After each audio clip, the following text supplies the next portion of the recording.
if you're trying to get pregnant and people keep telling you, don't stress, and you're like, well, how can I not stress? Like, or you think I'm not stressed, I'm just trying to have a baby, which makes me stressed, then this episode is for you. My name is Michelle Tillman. I'm a faith-based fertility coach, and I help couples to get pregnant, unblock their fertility, and have the family of their dreams. And I'm doing a live record with me for my podcast, which is the Fertility Freak Podcast. You'll get to watch me record this live with my coaching group. We meet every Tuesday night for the women who are invested in getting pregnant within the next 6 months. This is where they're all at. Okay. So stay tuned, watch me go live and see how the recording process looks. So right now I'm just kind of like setting up. I got my drink, in case my throat gets a little dry. And I just finished my berries. I have my journal because we're going to be doing a little bit of journaling. So I'm excited about this record with me so that you guys can see the behind the scenes and how it works. Stay tuned. Welcome to another episode of the Fertility Freak Podcast. My name is Michelle Tillman, your fertility expert and educator.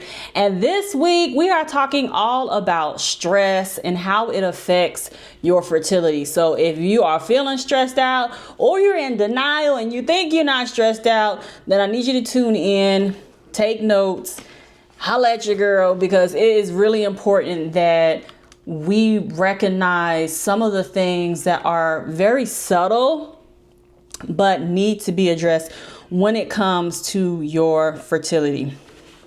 Okay, so first things first, you have to understand what a stress response is. Okay, the stress response can go in two ways. All right, it can go for cortisol or adrenaline. The stress response is cortisol or adrenaline.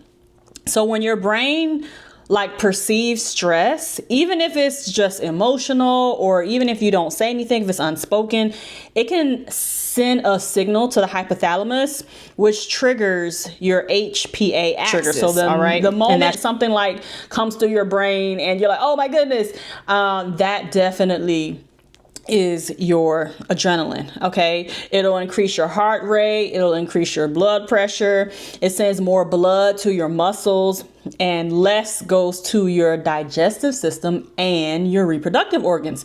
So that's where you might get that fight or flight, like that burst of energy.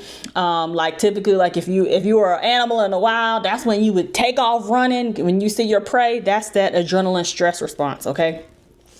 And so when this happens, your body is diverting all of its resources away from your reproductive system. So that is one of the big ways that it affects your fertility. The other thing is cortisol. This is more to your long-term stress hormone. So it might be released a few minutes after your adrenaline is released. It also raises your blood sugar so that your body has fuel. It suppresses all your non-essential systems, including your digestion, immunity, and fertility. So it also will cause your ovaries to produce less estrogen, less progesterone, and that is what's needed for healthy implantation and ovulation. So we all know, if you may not know, if you don't know, progesterone is a heat-inducing hormone that happens after ovulation. So if you don't have enough at the beginning of your cycle or after ovulation, it can make it a lot harder to get pregnant.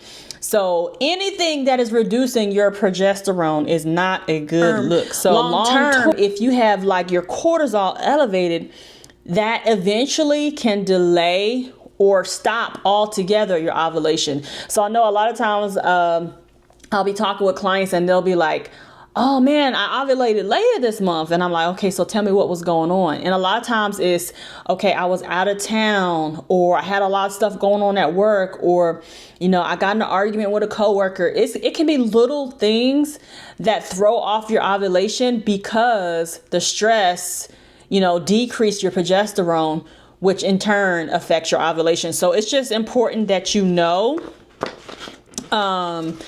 it's important that you know how it does affect, okay? Because you don't want your ovulation to be inconsistent or shut down, which gives you the luteal phase defect when your second half of your cycle, when your luteal phase is too short. That's when it really plays a role in how soon and how long it takes you to get pregnant.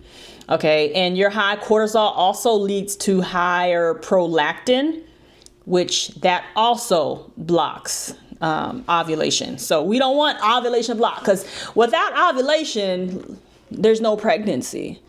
And you can be, and here's one, fun fact that it's not really fun, but you can be having your period every single month and not be ovulating. So it's really important that you understand anything that can slightly affect ovulation, and tracking your cycle, which we've talked about on other episodes, and we'll go into it more in the future, is vital, so that you're making sure that you know that you're ovulating versus just hoping and guessing that you are. You don't have to hope and guess. You can actually know these things. Okay. So here's the thing. The reason why this is important for your fertility, because your body views stress and pregnancy as incompatible. Let me say, your body considers stress and pregnancy incompatible. So if your body is constantly getting those adrenaline and cortisol hits, you are telling your body, I don't want to be pregnant.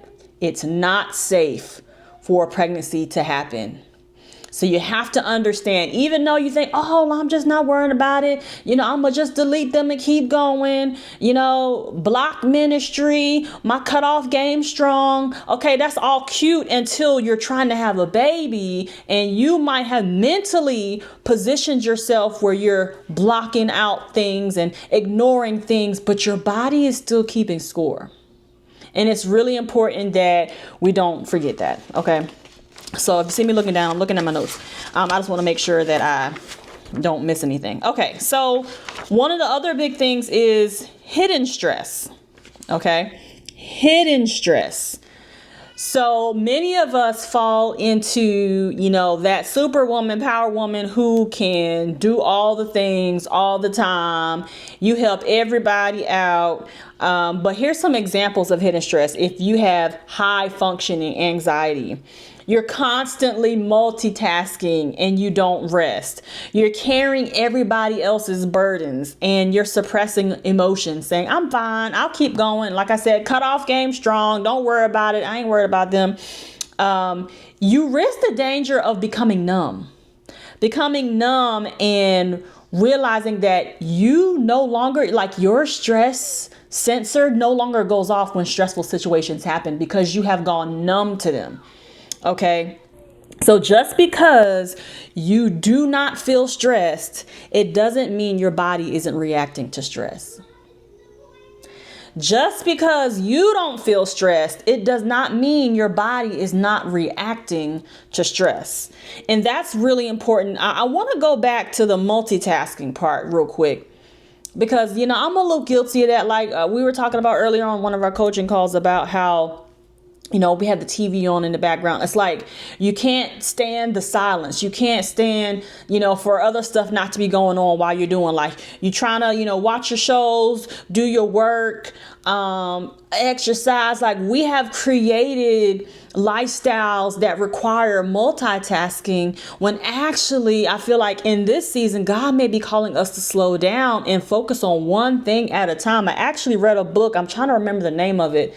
But it basically said there's no such thing as multitasking, that you should single task your way to be more effective. Now, I haven't quite got there yet. I read the book years ago, but I haven't quite got there yet. But it's really important to recognize, are you the person who can't rest? Are you the person who can't just do one thing at a time? Are you high functioning and anxious? Are you high functioningly anxious? Am I saying that right?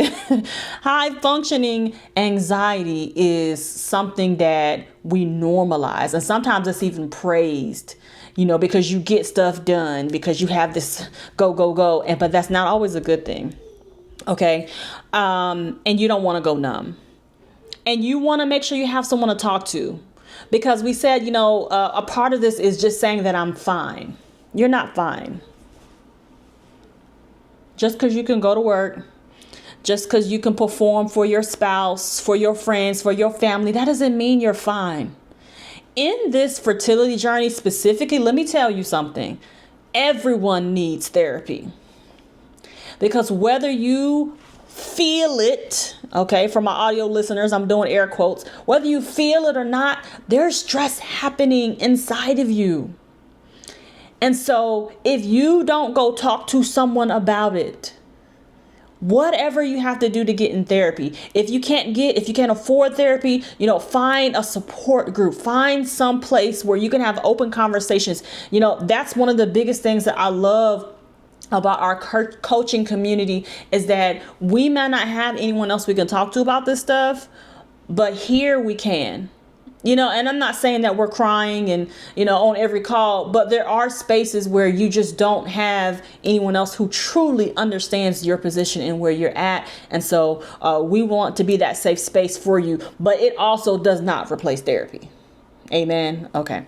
All right. And so here's one of the other things. Unforgiveness and your emotional blockages.